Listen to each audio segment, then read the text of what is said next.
Hello, my name is William Wexler, and I lead the Atlantic Council's work on the Middle East and North Africa.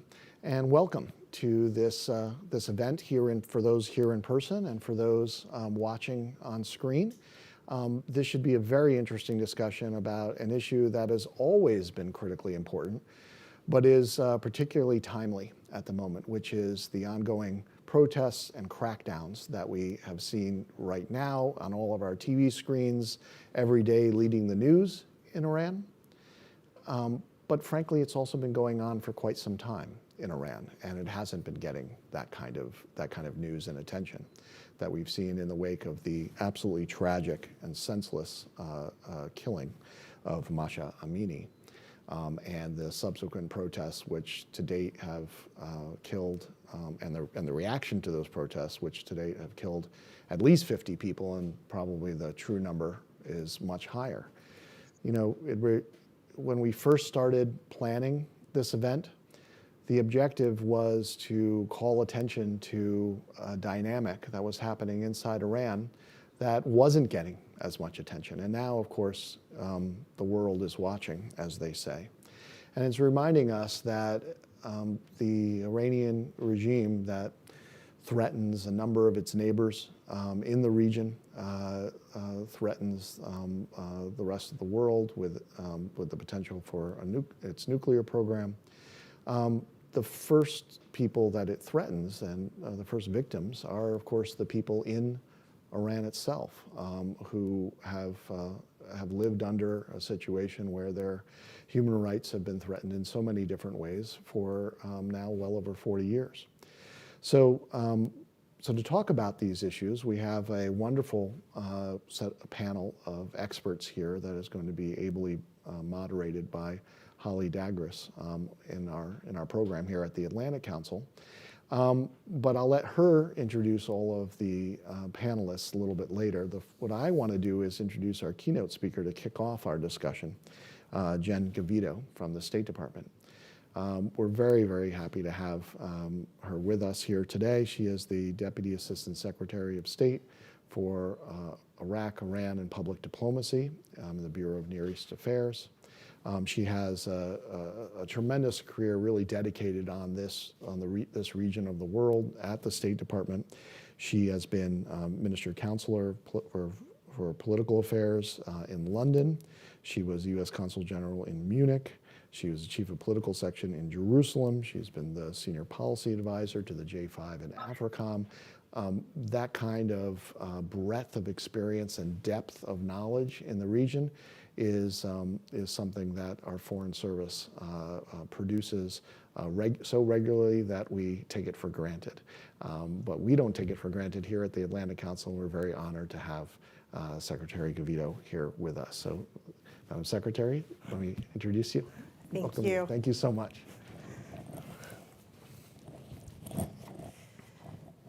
Good afternoon, and I just want to start with a huge thanks to the Atlantic Council and to human rights activists in Iran for inviting me to participate today.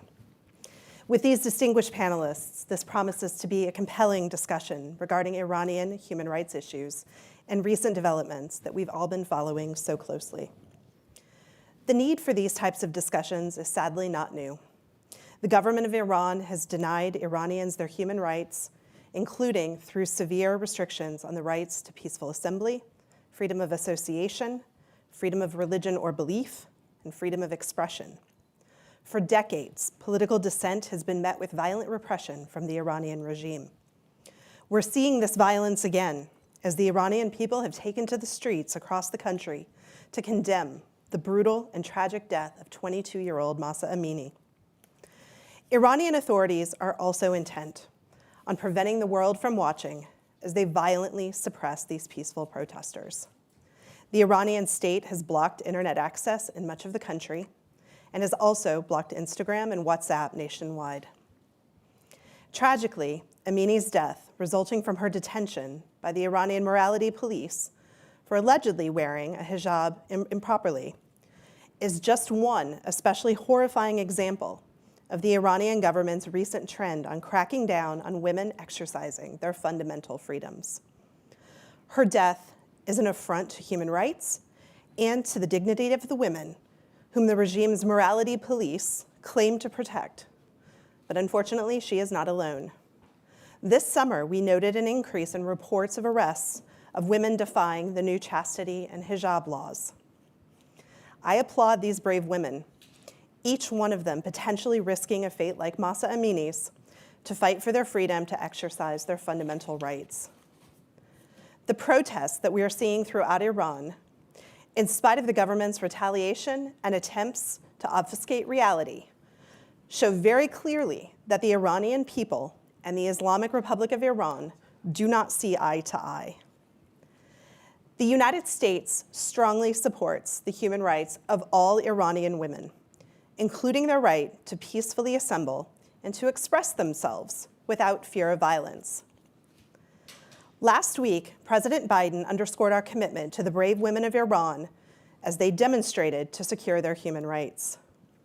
Accordingly, last Thursday, the US government announced it was imposing sanctions on Iran's morality police and senior security officials who have engaged in human rights abuses, including the suppression and killing of nonviolent protesters, as well as those abuses that resulted in Mahsa Amini's death. Through new sanctions, which also include officials of Iran's Ministry of Intelligence and Security, the Iranian Army's ground forces, Iran's Basij resistance forces, and Iran's law enforcement forces, we are taking action to promote accountability for and call attention to the abuses they have perpetrated. Of course, Iran's human rights abuses are not limited to suppression of women's rights and the freedom to peacefully protest. Iran continues to hold a large number of political prisoners, 632, according to the Iran Prison Atlas. This includes peaceful activists and advocates like Narges Mohammadi, whose case and many others the Department of State continues to spotlight. As President Biden said in July, the ability to speak openly and exchange ideas freely is what unlocks innovation.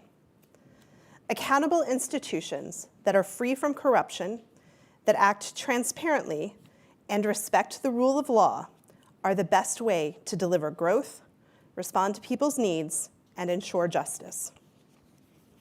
Another disturbing development reported this summer in Iran was an increase in the scope and severity of harassment of the Baha'i community as authorities raided and demolished Baha'i homes, bulldozed villages, destroyed cemeteries, and arrested those who resisted.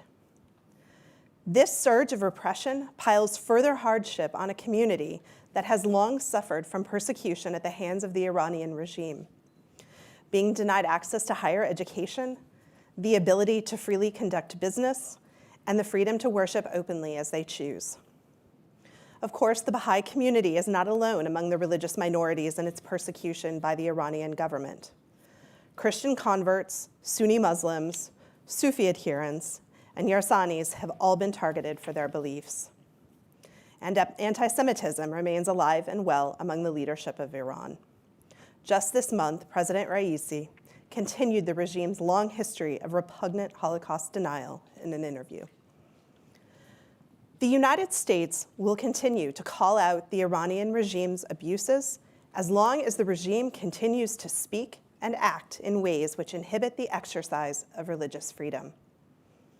As Secretary Blinken said earlier this year, freedom of religion or belief is a human right. We know the world is safer and more stable when people have the chance to practice their faith freely and to contribute their fullest selves to their community success. President Biden and Secretary Blinken have repeatedly stressed the centrality of human rights to US foreign policy, and the United States government will continue to call out Iran's human rights abuses. We will continue to advocate for better human rights practices in Iran and urge like-minded countries to join our call. We will continue to enforce sanctions on Iranian entities perpetrating these human rights abuses, such as those imposed last week on Iran's morality police and senior officials following Mahsa Amini's death. The United States is also committed to supporting the people of Iran to freely access fact-based information online and communicate via the internet. On Friday, the Department of the Treasury issued General License D2, an update that enables information technology firms to provide more digital services to people in Iran, from access to cloud computing services to better tools to enhance their online security and privacy. Friday's action gives the Iranian people more options for secure, outside platforms and services to counter the Iranian government's efforts to surveil and censor them. We will continue to look beyond sanctions and consider all appropriate tools to promote accountability for individuals and organizations responsible for human rights abuses, including, of course, working with our allies to hold Iran accountable for these violations. And finally, we will continue to work with our friends in the NGO community to ensure that we are listening to your perspectives and learning from your experience. We thank you for your continued attention to these issues and your willingness to share the stories of those in and outside of Iran who are suffering at the hands of the Iranian authorities. Your work is invaluable to us as we proceed in our efforts, but most importantly, your work is invaluable to the Iranian people. And with that, Holly, happy to turn the floor over to you and the panel and appreciate the opportunity to be part of this today. Thank you, Deputy Assistant Secretary Cavito. Hello, everyone. I'm Holly Dagras, and I am a non-resident senior fellow with the Atlantic Council's Middle East programs. I'm going to dive right in. Mahsa Jina Amini, the name heard around the world. The so-called morality police murdered the 22-year-old Kurdish Iranian woman after being detained at a Tehran metro station for quote-unquote violating mandatory hijab. Since her death on September 16th, protesters have taken to the street in over 93 cities and provincial towns in 30 out of 31 of Iran's provinces. According to state media, security forces have killed at least 41 and arrested hundreds. Human rights organizations believe those numbers to be much higher, and I believe that to be true. Extraordinary images have captured the world of this youth-led movement with women at the forefront, who are removing their headscarves, burning their headscarves, and even cutting their hair. Protesters chant, "Death to Khamenei," "I will fight, I will die, I will take back Iran," and "This year is bloody, Sayyid Ali Khamenei will be overthrown," vocalizing that they are done with the status quo and no longer want an Islamic Republic. As protests continue, the internet has undergone an almost total shutdown with the blocking of messaging app WhatsApp and photo sharing app Instagram, popular ways for Iranians to communicate and share what's happening in their country with the outside world. During the November 2019 protests, in which security forces arrested and killed thousands, a week-long internet shutdown gave security forces the cover to commit atrocious human rights violations across Iran. Since the protests began 11 days ago, security forces have also arrested prominent activists, including Hossein Ronaghi and Majid Tawakkoli, and at least 20 journalists. But before Mahsa Jina Amini's death, there was already a rise in repression in recent months. In June, Supreme Leader Ayatollah Ali Khamenei called for a crackdown similar to the year 1981, a horrific nod to a time of unparalleled brutality with mass executions and arrests. At the same time, human rights organizations noted a resumption of public executions, the first in over 2 years, and also a jump in executions overall in a country that, for years, was the leading executioner in the world per capita. Despite international pressure, in 2021, the rate of executions increased 26% from the previous year. Additionally, there's been an uptick in the egregious persecution of religious minorities, namely the apolitical Baha'i faith, which is not recognized by the Islamic Republic. In July alone, authorities arrested 52 members of the Baha'i faith, closed businesses, raided dozens of homes, and even demolished them. There's also been extreme pressure against women's rights activists, and recently, a crackdown on women for quote-unquote violating mandatory hijab. In August, a decree was signed by President Ibrahim Raisi, who already had blood on his hands for the killing of thousands of political prisoners in Iran's jails in 1988. The decree further restricted how women could dress, essentially signing Amini's death certificate. For over a year, there's been an unprecedented tightening of the internet. In July 2021, the hardline majority parliament moved closer to implementing a bill that would curb online freedom, known as the so-called Cyberspace Protection Bill. Even the Supreme Leader referenced it in his June speech, in which he called for the bill to be ratified. But as Iranian internet users would tell you, the bill, which increases online censorship and limits internet access, is secretly being implemented without being passed. Today, we have a heavy topic and a lot to cover. I'm delighted to introduce Mahsa Ali Mardani, Yegane Rezaian, Skylar Thompson, and Anthony Vance. Mahsa is a senior researcher on the Middle East and North Africa, specializing in technology and human rights with the rights organization Article 19. Yegane is an Iranian journalist and senior researcher on the Middle East at the Committee to Protect Journalists. In 2014, while living in Iran as a journalist, she and her husband, the then Washington Post Terror Bureau Chief Jason Rezaian, were detained by authorities. Rezaian was jailed for 72 days and then fought for her husband's freedom, which was not granted until January 2016. Skylar is the senior advocacy coordinator at Human Rights Activists in Iran, also known as Hirana, which is a leading human rights organization dedicated to the monitoring and documentation of the situation of human rights in Iran. We're honored to have Hirana co-host this event with us. Anthony is the director of the U.S. Baha'i Office of Public Affairs. Since the office was created in the 1980s, Iran has been the dominant country of concern in this area. With everything that's happening in Iran now, I think it's best to first discuss the ongoing protests. Yegi, one of the things I think we should talk about is, I guess to put it simply, it's really hard to find an Iranian woman that hasn't encountered the morality police. You've had your own incident with them, and were actually taken to the same detention center where Mahsa Amini was held in Iran. So what happens when women are detained for quote unquote violating hijab, and why are we seeing a crackdown on women in recent months?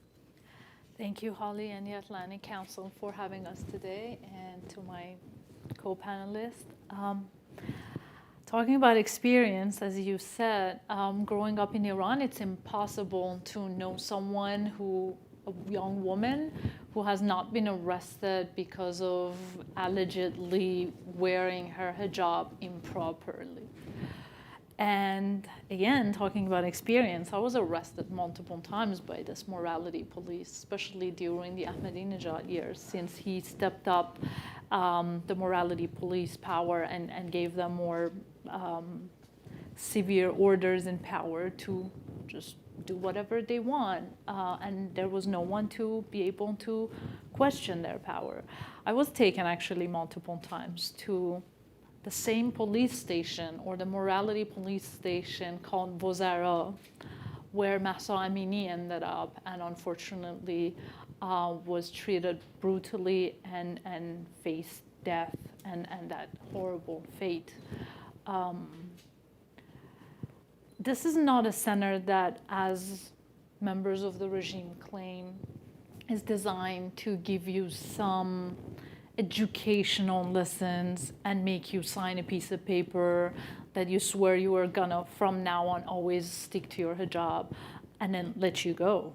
This is a place that from the moment you sit in that police van to be taken to, you are bad-mouthed.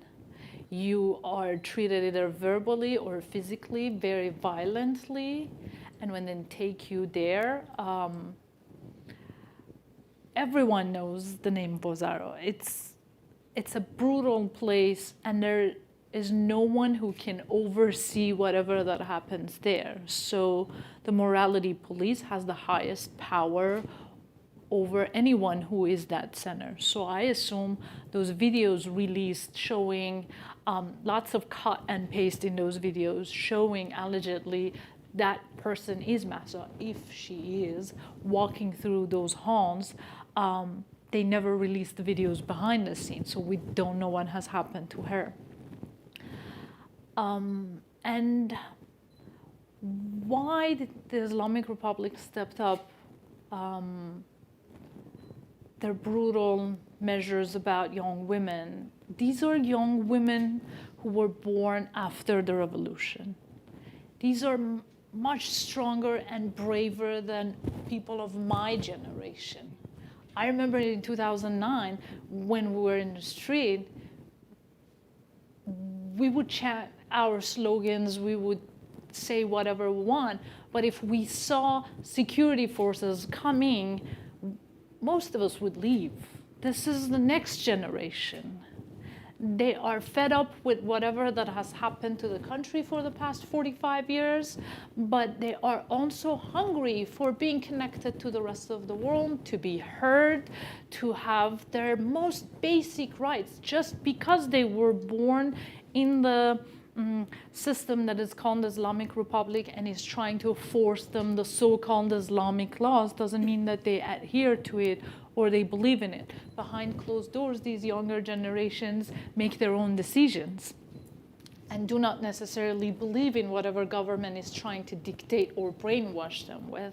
I saw, I'm sure you saw, Holly, those videos in the past few days.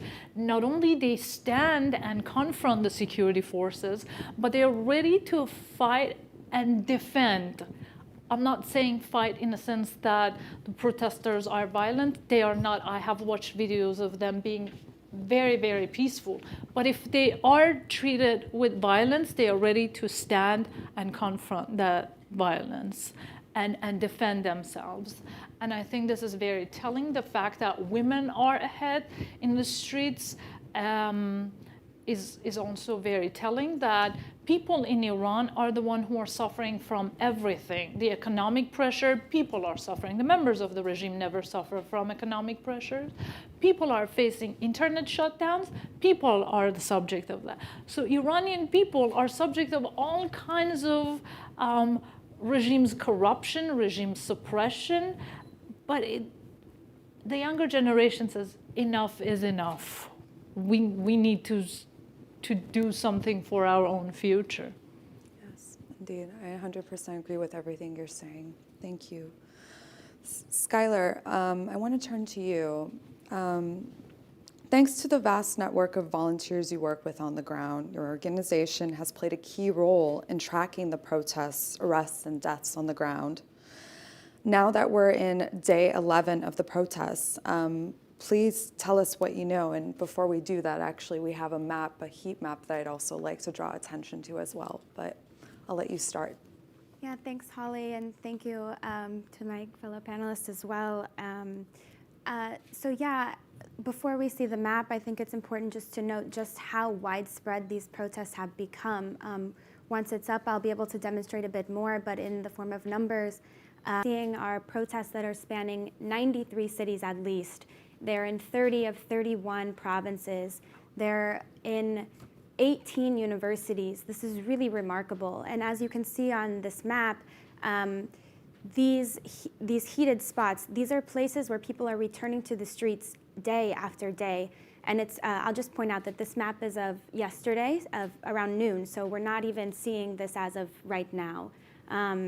These protests, they're also spanning geographic location, which is really remarkable. We're not only seeing these protests in the urban streets of Tehran, but we're seeing them in the border areas as well. They're spanning class, they're spanning age, they're spanning gender. This is something that's very unique. Unfortunately, as we've heard thus far, government totals are telling us that the deaths are reaching 41 protesters killed and 6 security forces. And as I'm sure everyone here is aware, that number is likely much, much higher and will continue to climb. The youngest reported death that we have noted is a 16-year-old boy. It's truly horrific, the things that we're seeing. Of those injured, we have reports of a 10-year-old girl shot in the head. We've verified this report. Gratefully, she has survived, but she sustained critical injuries. Hundreds of others have been injured, and we have estimates of around 3,000 arrests. These numbers are extremely high, and they will continue to rise. I think it's also important to note that of that really high number of arrests, it's predominantly these brave women that are coming to the streets. As Yegi mentioned, it's really quite inspirational to see how brave these young women are, but it's also really tragic the way that these security forces are cracking down on them as well. While these protests, as Holly mentioned, are really important, and as we talked about before, this has really been a boiling point. So we've noted a surge in repression over the past 6 months to a year that has led to note that things like the a rise in execution, a rise in arrests, a rise in things like a persecution against religious minorities, like I'm sure my colleague will note, have sparked. So just to note those numbers a bit, in 2021, we noted the number of executions at just under 300. And that was up from 238, I believe, in 2020. Just now, in September 15, 2022, that number is already at 419 for the year, well exceeding the previous year. And I think it's noteworthy that about 169 of those are for drug-related offenses.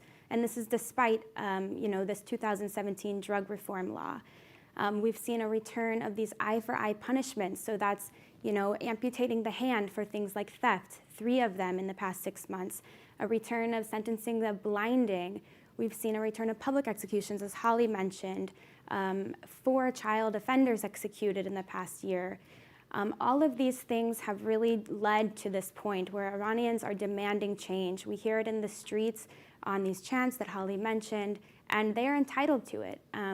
So I'll stop there and answer questions later, but I think that's an overview of where we are at the protests today. Thank you, Skylar. Masso, thank you for joining us from London. You and I were just chatting before this event started, and I'd like you to discuss a bit about the state of the internet during these mass protests and what's the latest. I know it's very dire on the ground, so I'll hand it over to you. We're not getting sound. Sorry, I promise I didn't mute myself. Yeah, thanks for having me and for being part of this distinguished panel with so many people who are actively working. And I know this is such an intense time for a lot of us who are working on Iran. A lot of what we were seeing, we have been constantly comparing to the events of November 2019, which of course, has been a comparison point and a horrifying comparison point in terms of, the casualties that were seen during that protest movement. And of course, one of the highlights of what happened during November 2019 was a near total internet shutdown of connectivity to the international internet and international internet services. Of course, the National Information Network was working on and off during that period. But we've been seeing a very different situation in terms of the different techniques and hurdles they are placing on access. However, very shortly before we came, before I joined this event, I was seeing data, I was seeing disconnections that were far wider than we have been seeing during the past 11 days. It does seem that they have been attacking the networks much more aggressively just within the past hour or so. It is still not on the same level as what we saw in 2019. It's not even a near total shutdown, it appears. There are some folks with some privileged access here and there. Of course, some university institutions, medical institutions, very technically advanced folks or network engineers have connections.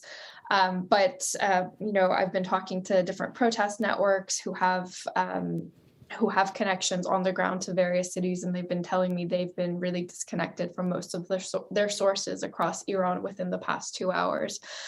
So it does seem to be very aggressive. However, I'm not sure if this will be, a permanent state. It has been known to get very intense in terms of the restrictions they're placing within certain hours. So during the past 11 days, a pattern generally has been that mobile networks have been really severely throttled, if not completely shut down between 4 p.m. to 1 a.m.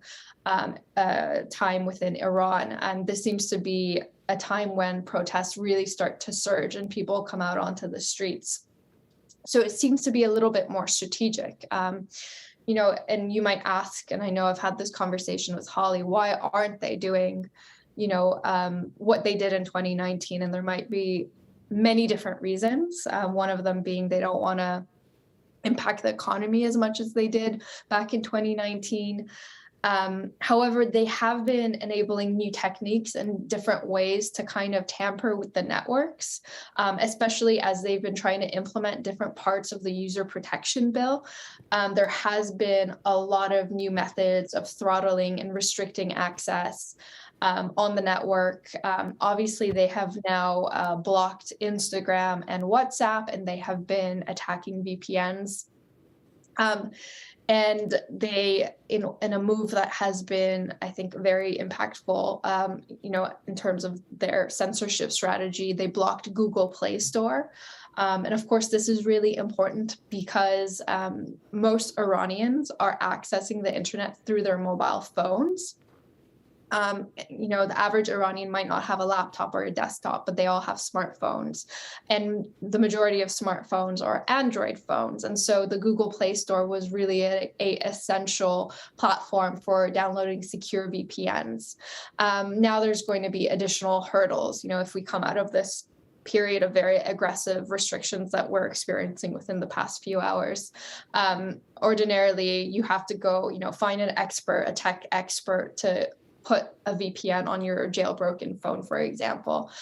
So the hurdles have certainly increased, but of course, as we are seeing and Skylar can probably talk to this as well, as they're doing the documentation work and evidence gathering off of videos and social media posts.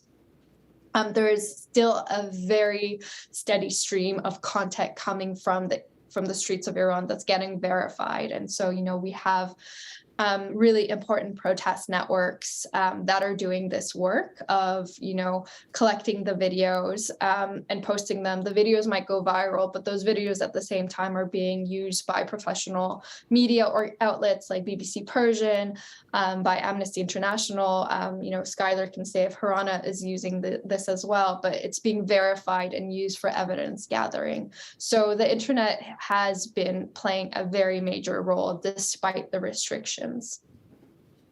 Thank you, Massa. I'm now going to turn to Anthony so that we can focus more on the wider trend of repression in the past few months.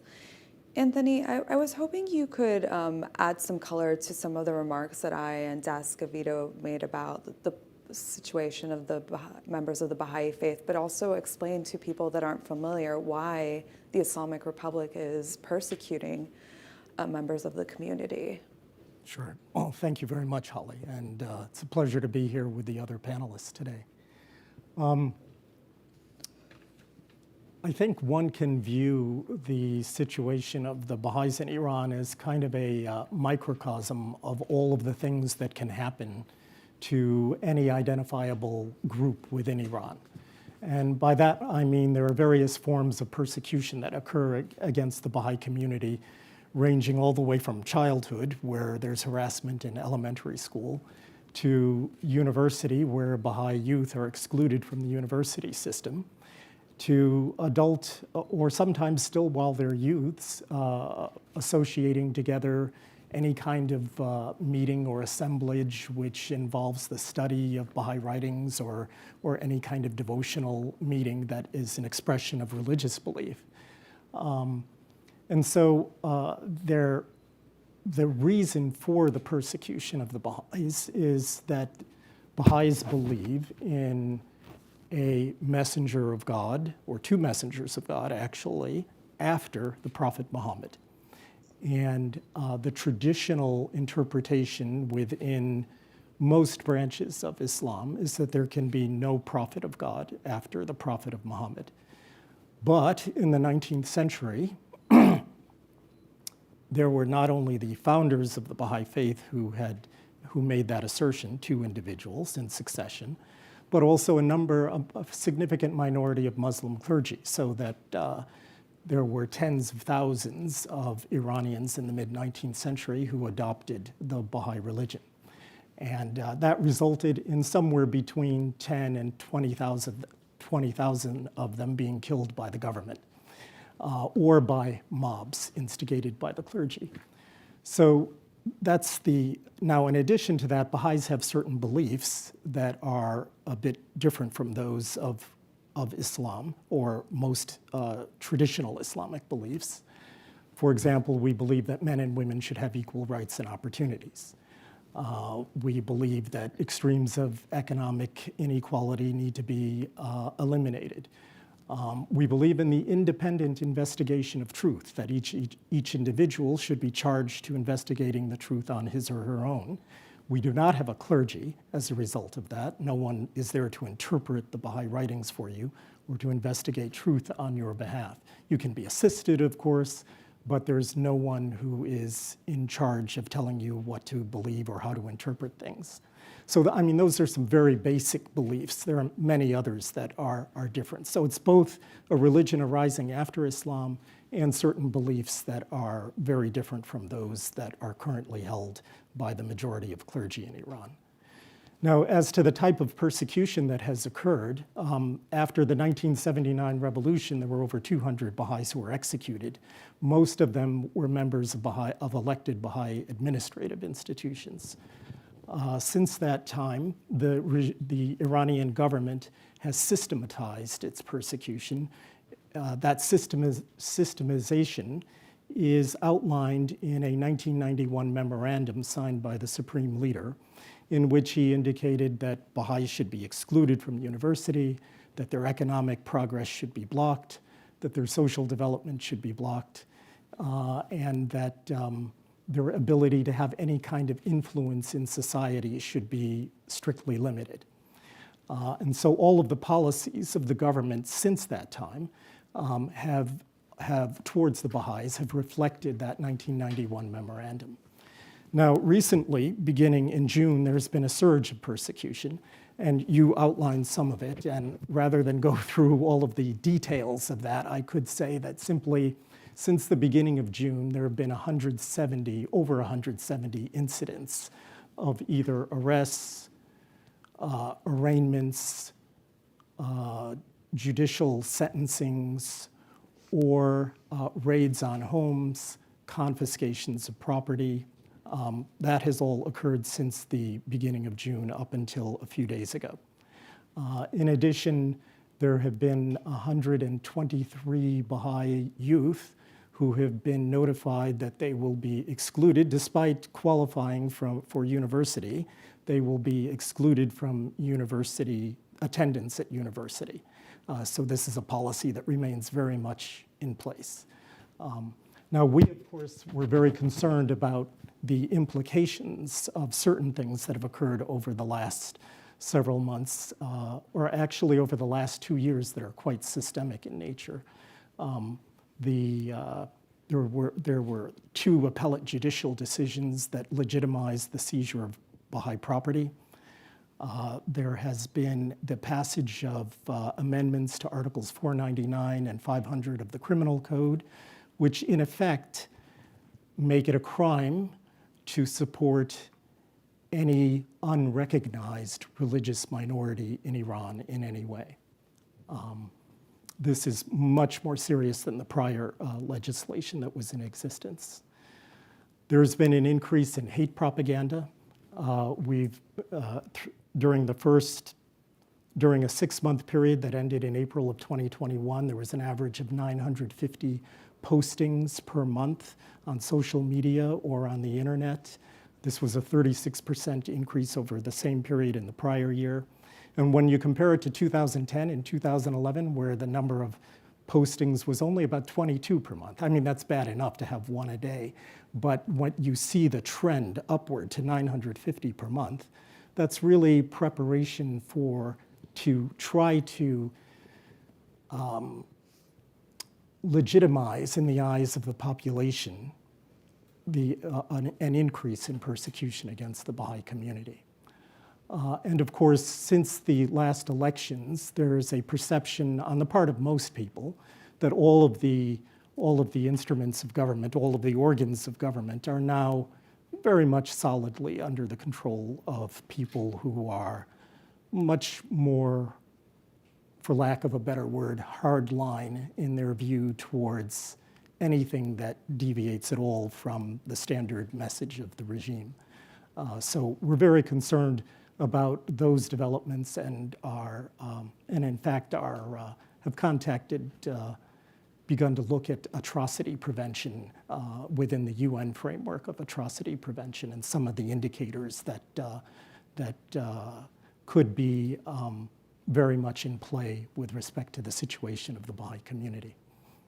Thank you so much. I wanted to actually ask you a follow-up question that I think would be also adding color to the situation of the plight of Baha'is is, why does the Islamic Republic falsely label them as quote-unquote Zionist spies? I think that would be helpful to explain for people that are watching. Oh, certainly. Baha'u'llah, the founder of the Baha'i faith, Baha'u'llah is a title, by the way. It means the glory of God. The name with which he was born with was Hussein Ali Nuri.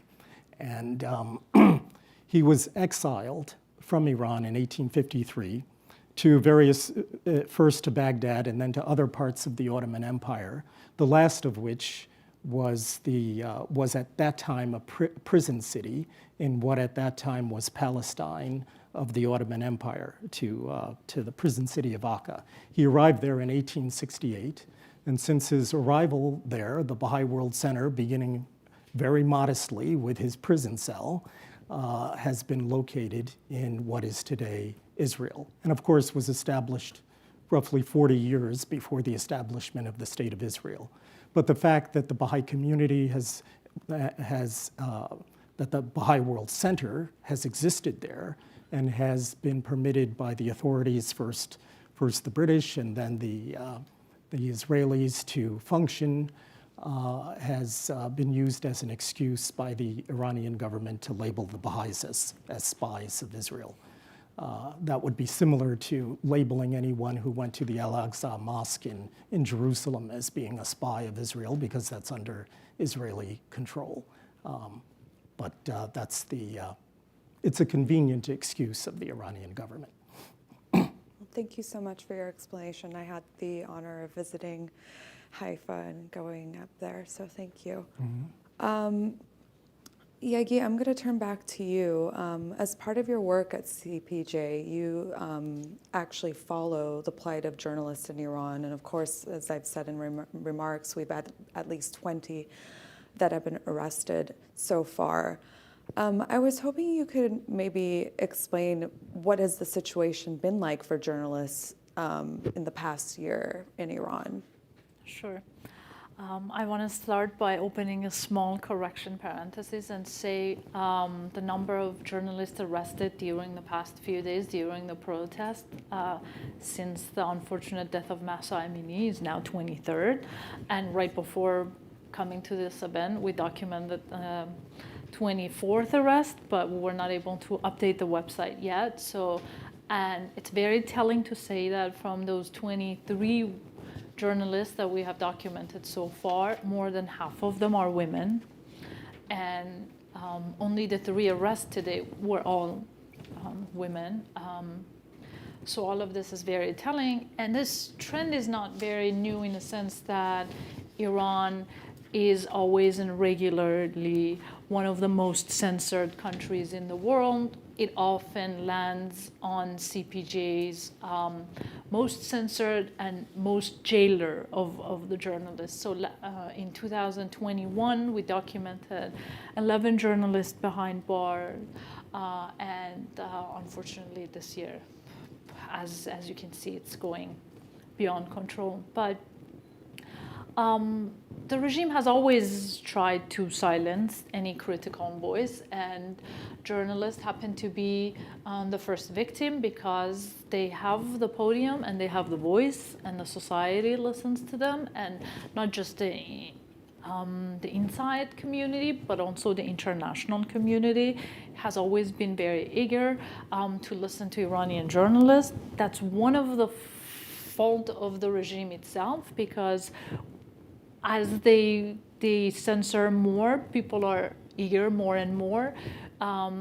as you know the trend, they don't let many foreign journalists usually travel to Iran, so that's why the international community has to look into Iranian journalists and look for information and the news from inside Iran. And the situation has been bad, particularly since 2017 when the sporadic protests started, and then it got terribly worse for journalists in 2019 with many arrests, and internet shutdown.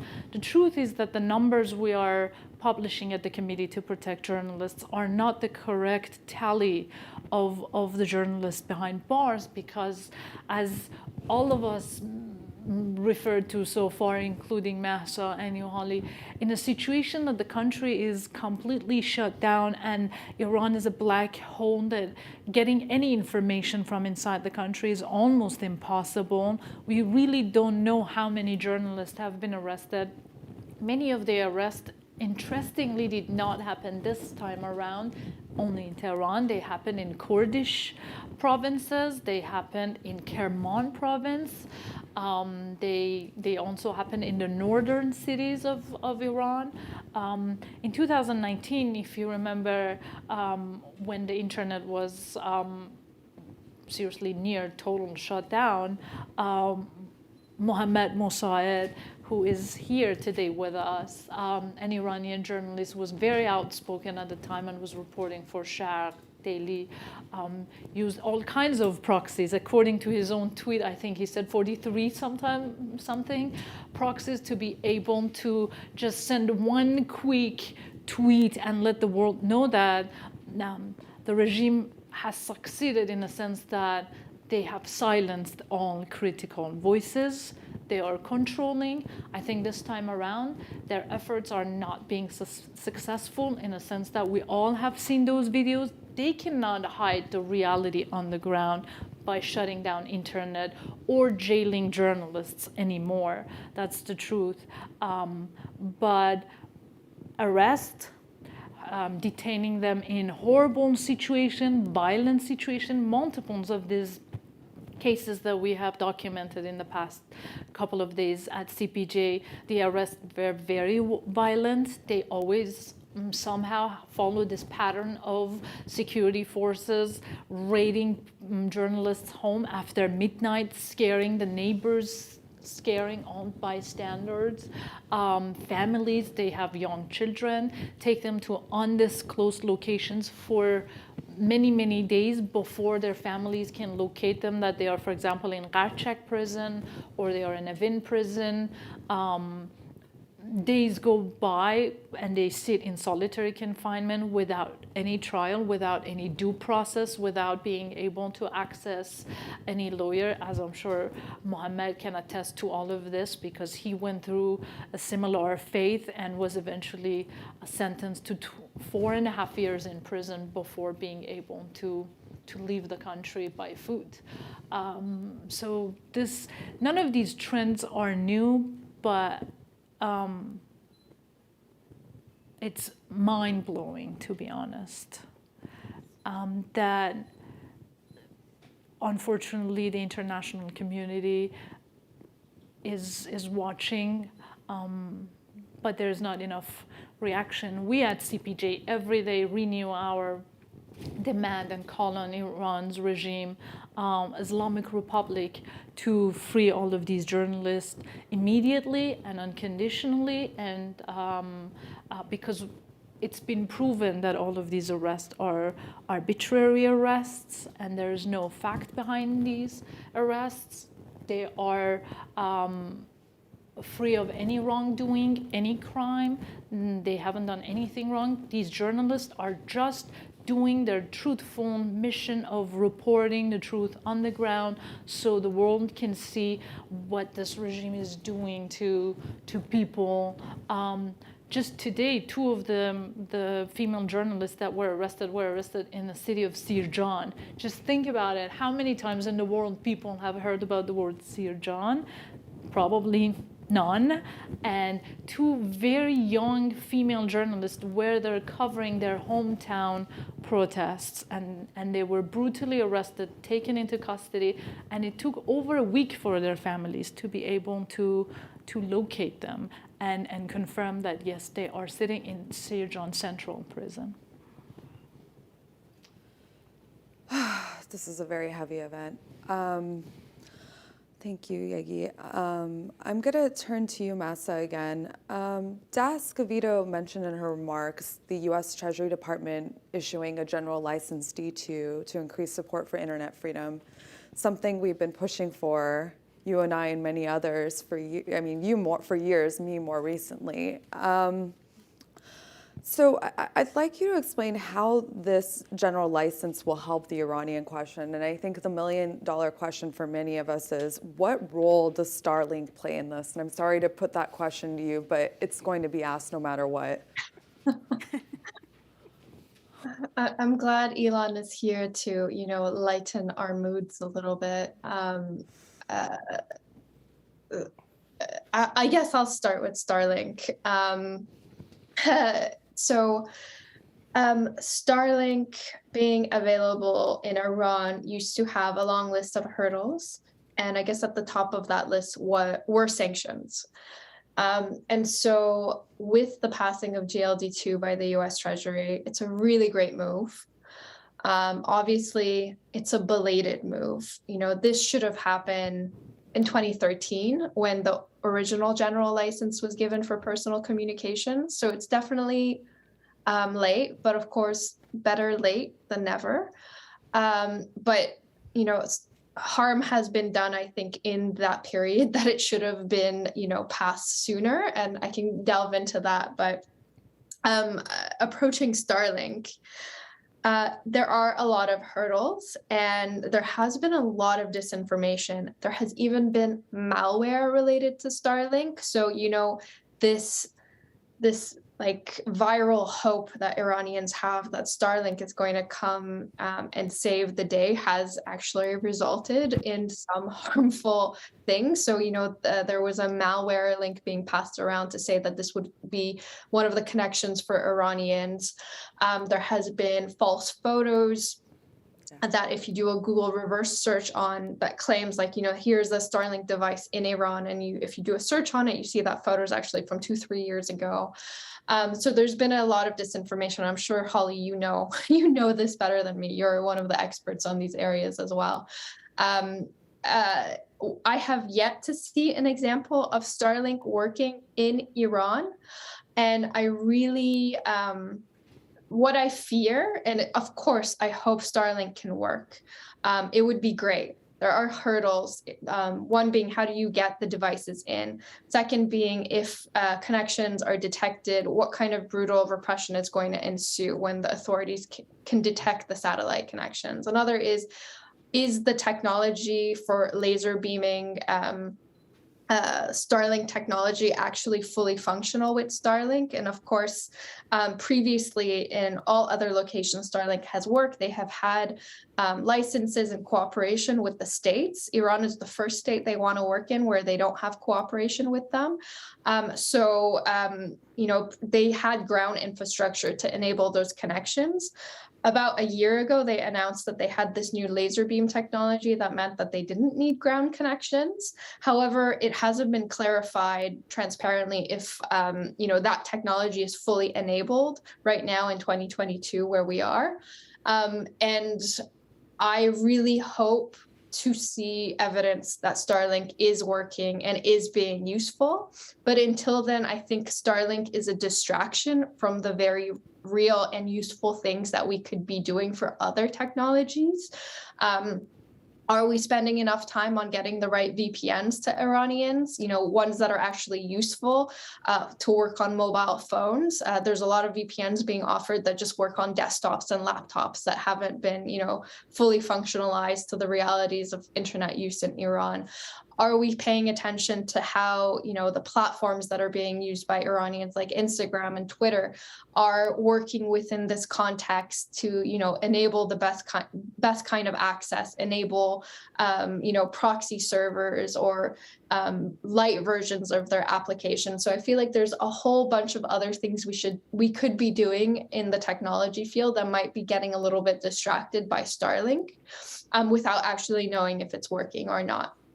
In terms of what the sanctions have enabled, of course, there were a host of different companies that were not providing their services to Iran.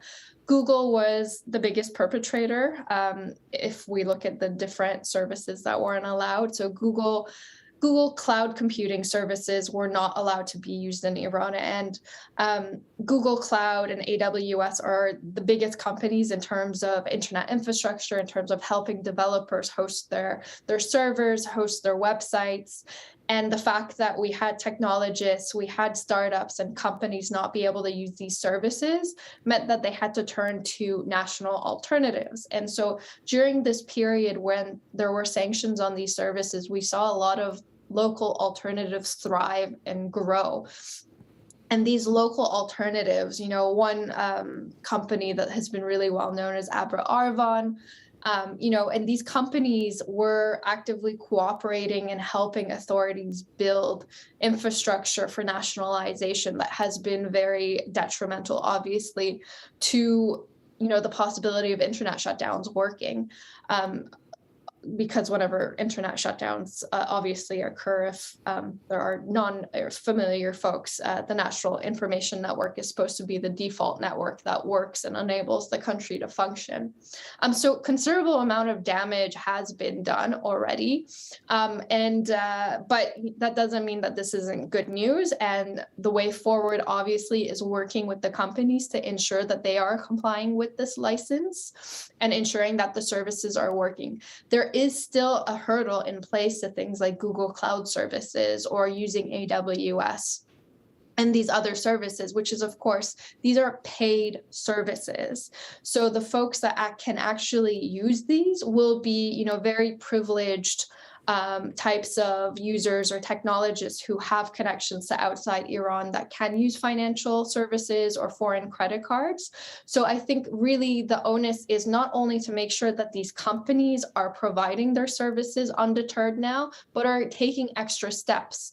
I think one of the asks that we're developing at Article 19 is to actually turn to Google and ask them to provide free services to their Iranian users who do not have foreign credit cards to be able to sign up for their services to ensure that this support system exists despite these challenges.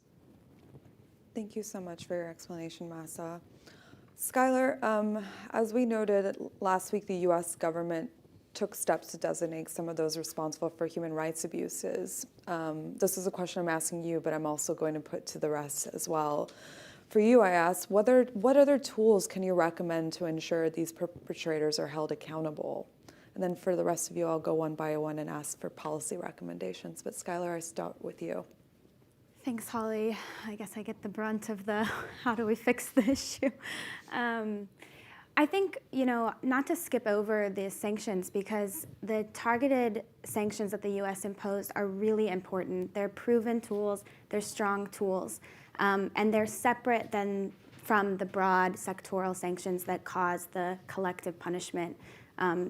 And so what we can do, though, is we can broaden the tools and we can coordinate them. So what do I mean by that? Yesterday, as you might have heard, Canada, they also remarked on pushing out dozens of these designations as well. We don't know who or as I sat on the stage, we don't know who they're going to designate yet, but we haven't heard anything from the EU. They held an emergency meeting this morning, so we assume that they're also going to push out some designations. Silence from the UK and Australia, two places that also have this ability, and two places, frankly, that have personal connections to the brutality that the regime, puts out. So I think that we really should be pushing for a coordinated approach to this type of accountability. You can imagine the pressure that could be felt if, we're hearing that these designations are coming from this united front of states. Aside from that, I think we really need to be focusing on what can happen at the United Nations right now, both in Geneva and in New York. In Geneva right now, it's the Human Rights Council.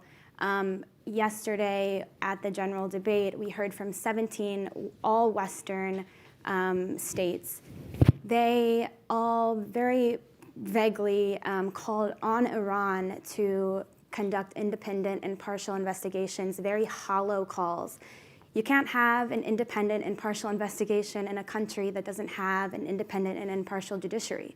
These are calls that happen all of the time, and really time to put an end to that.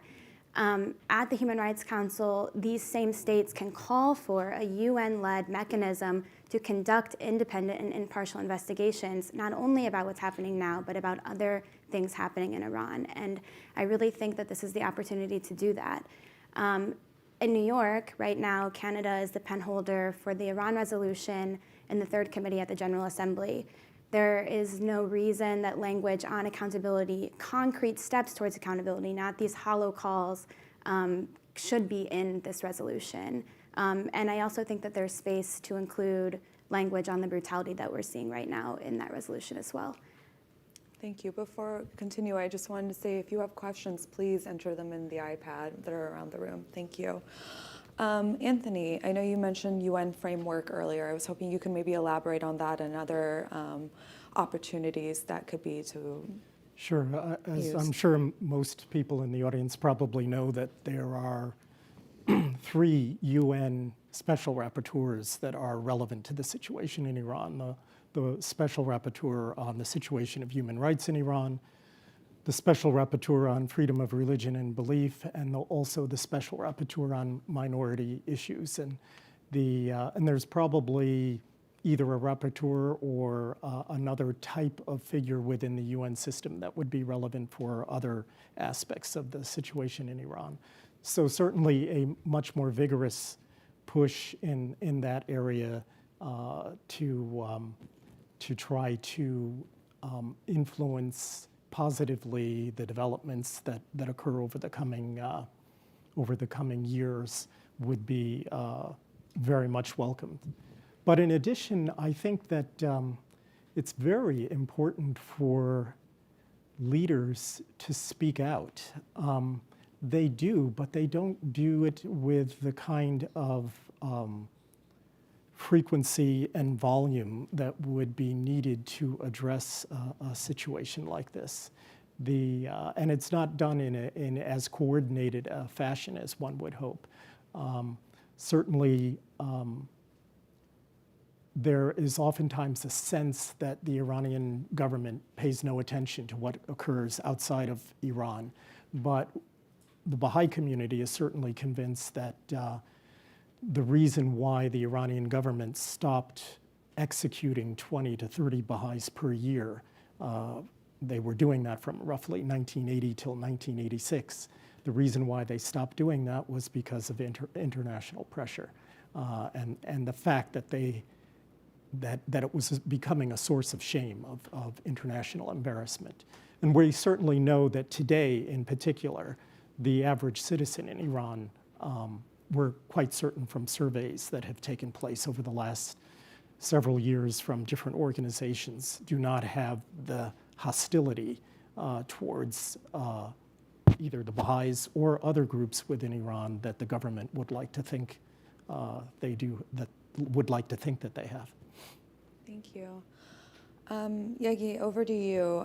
What would you like to see done? I know as someone that lives in Iran, this is a very personal matter for you, as someone of Iranian heritage, but also on your, as someone that works at CPJ, I think I'd like to ask both versions of what you would like to see done.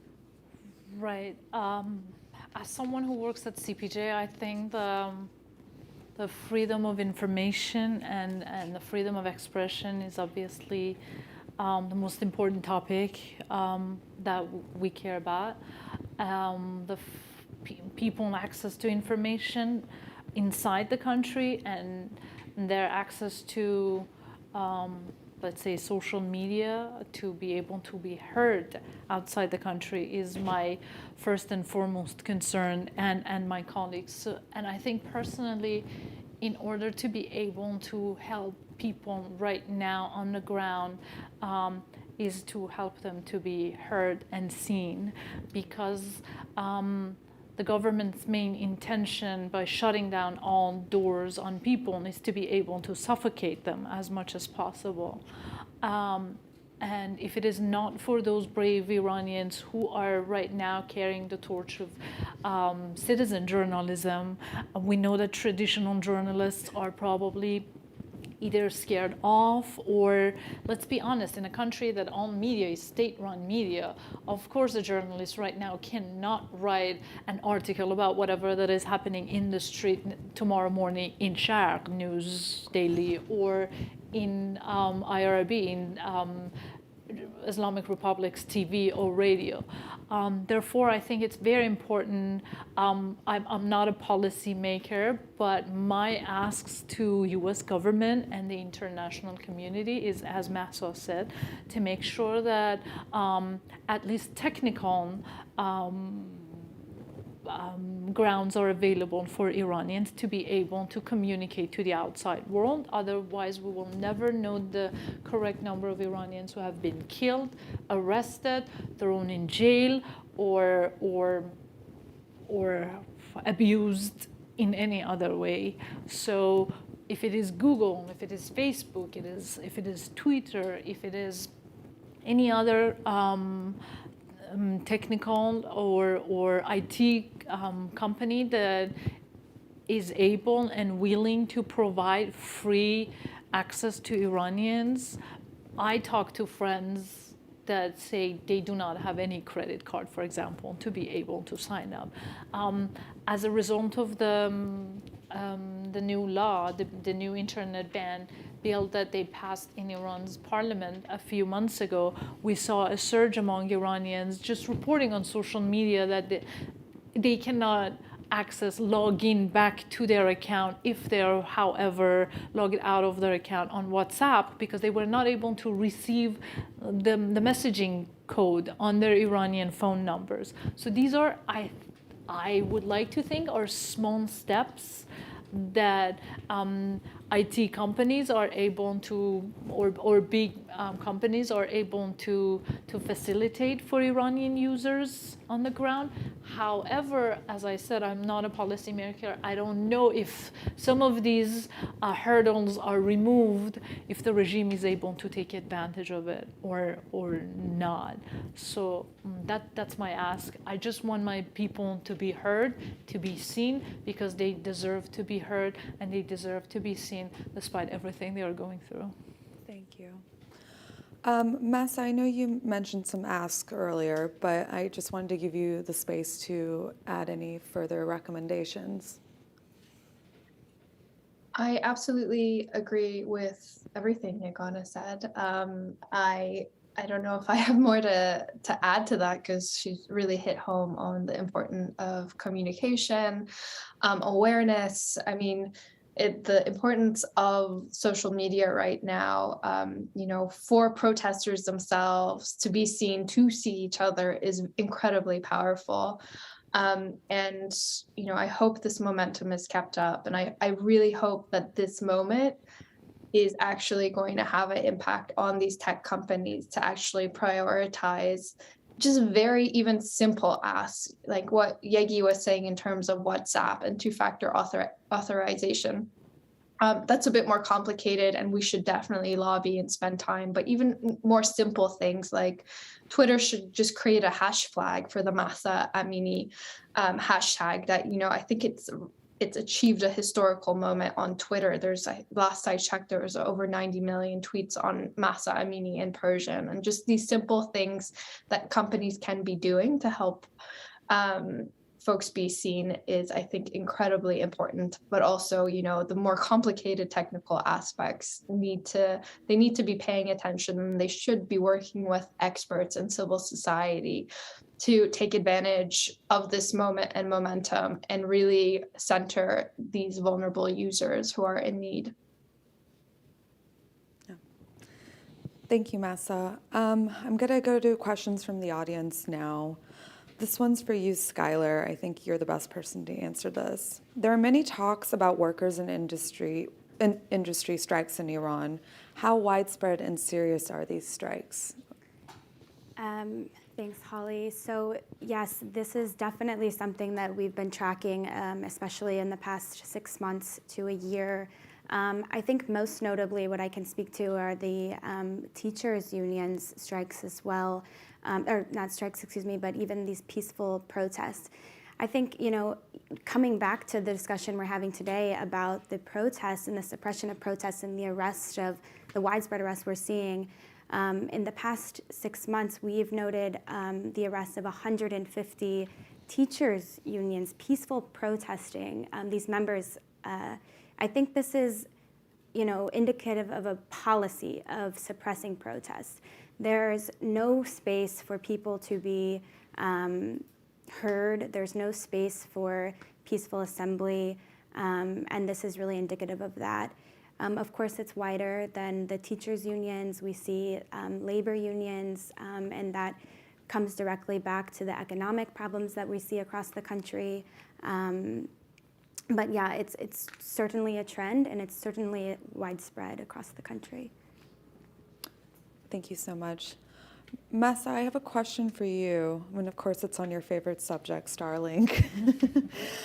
Has any reliable source ever claimed that optical communications between Starlink satellites have been activated? And are there any reliable sources on this? I haven't really seen that, but I'm wondering if you have. So I feel like a total imposter for even pretending like I have technical expertise about what Starlink is and what it does. So I'm really not the person. So I think there are far more qualified people to talk to. But I think what this question is getting at is the same thing I mentioned, which is that technology that makes it possible to function within a country that doesn't have the ground infrastructure that Starlink ordinarily has. And the only source that I found was an article that had statements from Starlink spokespeople from May 2021 talking about how they were really launching new satellites that could do this. So there has been no official update that I have found. So if there can be, I do know I have been speaking with journalists who are investigating this, and I'm very hopeful their investigations will shed more clarity on this in the coming days and weeks. So I guess stay tuned. I hope so too. I really would like some journalists to dig deep on this subject because it's been something that I think a lot of Iranians would like to know the answers to, and we haven't had enough of. Anthony, I have a question for you as well. Have there been particular developments over the last year or two that have you more worried than usual about the future of the Baha'i community in Iran? Yes, there are. I mentioned a few. One was the hate propaganda, and also the change in the Penal Code of Iran, the amendments to Articles 499 and 500 that essentially criminalize any activity on behalf of an unrecognized religious minority. We've also noticed statistically that there's been quite a change in the way the Iranian government utilizes its criminal justice system. There are now over 1,000 Baha'is who are in the criminal justice system, somewhere from arrest to, an initial hearing, to getting out on bail, to having a sentence provided, to appeal, and then final sentencing. This whole process can take anywhere from 6 months to 8 years, and it's usually on the longer side. At the worst point of persecution during the administration of Ahmadinejad, there were only 443 Baha'is in the criminal justice system at the height, but now there are over 1,000. And that suggests to us not only is the government interested in punishing Baha'is, but also in just simply intimidating them, so that when you're out on bail, you can't plan your life because you don't know what's going to happen next. And I see Yege nodding here, and it sounds as though It's a very she's seen similar that. trend to what journalists are going Yeah, through. yeah. Recently, they started adding, sorry for No, please. interrupting, they started adding one new charge to many charges, and then as a result of that, they now sentence journalists after they get released to, for example, 2 years ban from journalism activities. And I have had people call us at CPJ saying, I now paint buildings, but I was trained to be a journalist. And he was saying that with honor, not that there is anything wrong with painting buildings, but the fact that this person could not go and get a job in a serious company or have any social professional position. So they are now banning journalists from practicing journalism, but the trend is very similar. At CPJ, we call it a revolving door. They keep journalists at this revolving door, and they keep this heavy sentence over their head like a hammer, and they can bang it on them every time they wish, and summon them and take them for several months of solitary confinement, and then release them again on bail, heavy bails that families are barely able to post. There's one variant on that is internal exile after serving your sentence. You know, you get sentenced to 3 years, you serve your 3 years, but then you've got to spend 2 years in some remote village where you have no idea how you're going to make a living or anything like that, and away from your family. I didn't think they would do that to Baha'is, because it's not because of their professions, right? No, I always that's right. associated that sentencing to journalists. I thought maybe if they send a journalist from Tehran to Abadan, he cannot be a journalist there or cannot find a job, but it's heartbreaking. Yeah. So this is another aspect of simply grinding, you know, a community or people in a particular profession into submission. Thank you. This is a question, I guess, that Skylar probably could be best to answer, but if not, I understand, because you're not an international law lawyer, if I'm not mistaken. Is it possible to prosecute Iranian officials when traveling on diplomatic terms? I'm thinking they might be asking because of Raisi's visit to the U.S. last week, but. So first I'll start with, I am qualified to answer the question. And second, I think I'll start with the Raisi visit, because though it was quite emotional, I think, for many people to see Raisi here, he was here because the U.S. has a United Nations headquarters agreement, so they are required to host foreign diplomats under that rule. It's quite infuriating, I think, for some to see, for most to see, but it's under that pretext that he was here, not for some, I think, other reason. And I think that this is why we want to focus so much on targeted sanctions and the aspect of universal jurisdiction, which I know sometimes seems like they work against each other, right? Because if you're sanctioned, you're not going to want to travel to a country. But this year we saw the first case of universal jurisdiction in Sweden against an Iranian, and so this is really the answer to that question. If an Iranian perpetrator is traveling to a country, and say we use the Swedish example, and he has committed crimes that are up to the level that is they've put into their, that they've codified into their laws, they can be prosecuted under Swedish jurisdiction for those crimes, under the principle of universal jurisdiction. And this really fills the gap, because when there's no domestic judicial procedure available, like the case in Iran currently, we have that available in this case. So I guess that's the simplest answer to the question for a very long explanation. Thank you for answering that, and I do apologize. It's been a heavy No, that's- 2 weeks, and I think for anybody working on Iran, you're mixing a lot of things up these days, and myself included, so I do apologize. That's okay. I think we have all the questions answered that are related to this panel. I want to thank you all so much for being here. It's been a tough couple of weeks, and of course, the rise and repression of Iran has made our work a lot more busier. And we're just absolutely honored to have you all here. And thank you all for watching and attending. And we hope that you'll be tuning into our future events at the Atlantic Council. Thank you.